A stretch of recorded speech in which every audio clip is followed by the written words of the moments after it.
नमस्कार मेरे किसान भाइयों, मैं महिपाल सिंह और आप देख रहे हैं आपका अपना मनपसंद यूट्यूब चैनल MS टेक्निकल खेती। किसान भाइयों, आज के इस वीडियो में हम बात करेंगे कि मेंथा की सुंडी को कैसे अपने खेत से ख़त्म करें, कैसे उसे नष्ट करें।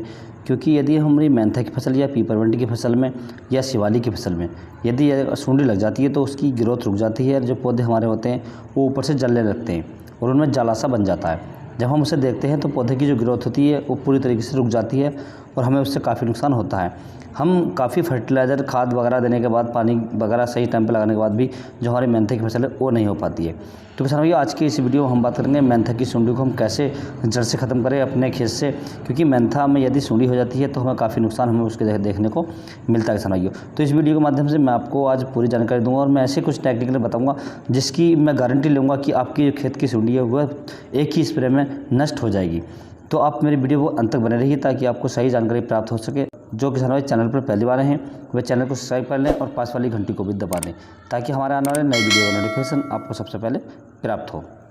किसान भाई, मेंथा की जब सुंडी आ जाती है मेंथा की फसल के अंदर या पीपरमिंटी की फसल के अंदर, तो जो हमारी मेन गोब होती है, जो पौधे होते हैं, जो उसकी मेन गोब होती है, उसकी जो गोब में एक जाला सा बन जाता है और काली पड़ जाती है ऊपर से और छोटी हो जाती, पत्ते उसके छोटे हो जाते हैं। लेकिन हम उस पर गौर नहीं दे पाते हैं। लेकिन जब हमें वो तेज़ी से दिखाई देती है उस समय हम गौर देनी होती है इस पर, या हम उस पर ध्यान देते हैं। तो हमें ऐसा करना चाहिए कि हम जब अपनी फसल में जो सुंडी आए तो तुरंत हमें उसका ध्यान कर लेना चाहिए। सबसे पहले हमें उसमें स्प्रे लगाना चाहिए किसान भाइयों। अब स्प्रे करने के कई फ़ायदे होते हैं। एक तो हमारी फसल की सुंडी मर जाती है, दूसरा जो हमारी फसल है उसकी ग्रोथ तेज़ी से होने लगती है और हमें उसमें कम से कम लागत लगाने की आवश्यकता होती है किसान भाइयों। तो सबसे पहले हम जान लेते हैं कि स्प्रे लगाते समय हमें क्या क्या सावधानियाँ बरतनी है अपनी फसल में।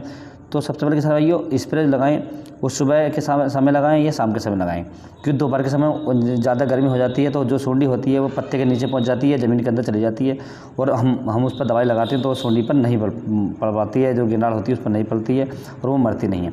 तो आप ध्यान रखें कि सुबह और शाम के समय में स्प्रे करें।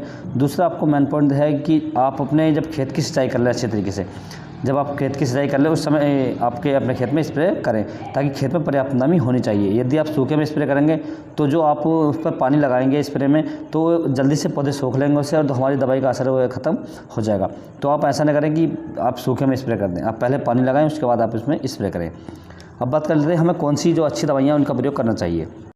तो किसान भाई, जो सुंडी की दवा होती हैं ये टेम्परेचर के अनुसार काम करती हैं। यदि हमारे वातावरण का टेम्परेचर 20 और 30 के बीच में है तो हमें लैम्डा प्लस साइफरमेथ्रिन इन दोनों का टेक्निकल को लेना है और अपने खेत में स्प्रे कर देना है। लैम्डा 250 ग्राम लेना है आपको और साइफर भी 250 ml लेना है आपको। इन दोनों का मिक्सर करके आप कॉम्बिनेशन बना लें और अपने खेत में स्प्रे कर सकते हैं। जो तापमान है वातावरण का वह यदि 35 के आसपास हो चुका है तो इसके साथ आप किसान भाइयों इमामेक्टोबेंजीन वेंजोड आती है 5% में, आप इसे लें और इसके साथ 250 ml लैम्डा मिलाकर स्प्रे अपने खेत में कर दें। इससे भी आपके खेत की सुंडी गारंटी से मर जाएगी। यदि किसान भाइयों हमारा जो टेम्परेचर है वातावरण का अगर 35 से ऊपर जाता है, 35 और 50 के बीच में रहता है, तो हमें कुछ हैवी टेक्निक का प्रयोग करना चाहिए। जैसे टाटा कंपनी की टाकू में आती है, अदामा की पेलेथोरा आती है। इसके अलावा किसान भाइयों सिंजांटा कंपनी का आता है एम्पिलेंगो, जिसके अंदर टेक्निकल की बात करें तो इसके अंदर कोरोजन वाला टेक्निकल होता है और एक लैम्डा होता है। तो इसके अंदर जो टेक्निकल होता है वो क्लोरेंटा नीलीप्रोन 10% प्लस लैम्डा सेहलियोथ्रिन 5% होता है। आप इसका स्प्रे कर सकते हैं अपने खेत में। इसकी डोज की बात करें तो 80 से 100 ml प्रति एकड़ के हिसाब से लगा सकते हैं और पानी की बात करें तो 150 से 200 लीटर पानी इसके लिए पर्याप्त होता है। और सुबह और शाम के समय में स्प्रे करें, दोपहर में स्प्रे ना करें। इसके अलावा सुनाइए आपकी जो काली आती है, एक डुप्लीकेट आइटम काली आता है, काली लगा सकते हैं आप और आप कोरोजन लगा सकते हैं। बहुत सारे ऐसे टेक्निक आते हैं, आप अच्छे टेक्निक का प्रयोग करें ताकि आपको बार बार स्प्रे लगाना ना पड़े, बार बार आपके को खेत के चक्कर नहीं काटने पड़े, दुकान के चक्कर नहीं काटने पड़े। तो आप अच्छे से अच्छा टेक्निक का प्रयोग करेंगे किसान भाई अपने खेत में। यदि किसान भाई जानकारी अच्छी लगी हो तो वीडियो को लाइक करें, शेयर करें और चैनल को जरूर सब्सक्राइब करें। Thank you for watching my video. जय जवान जय किसान।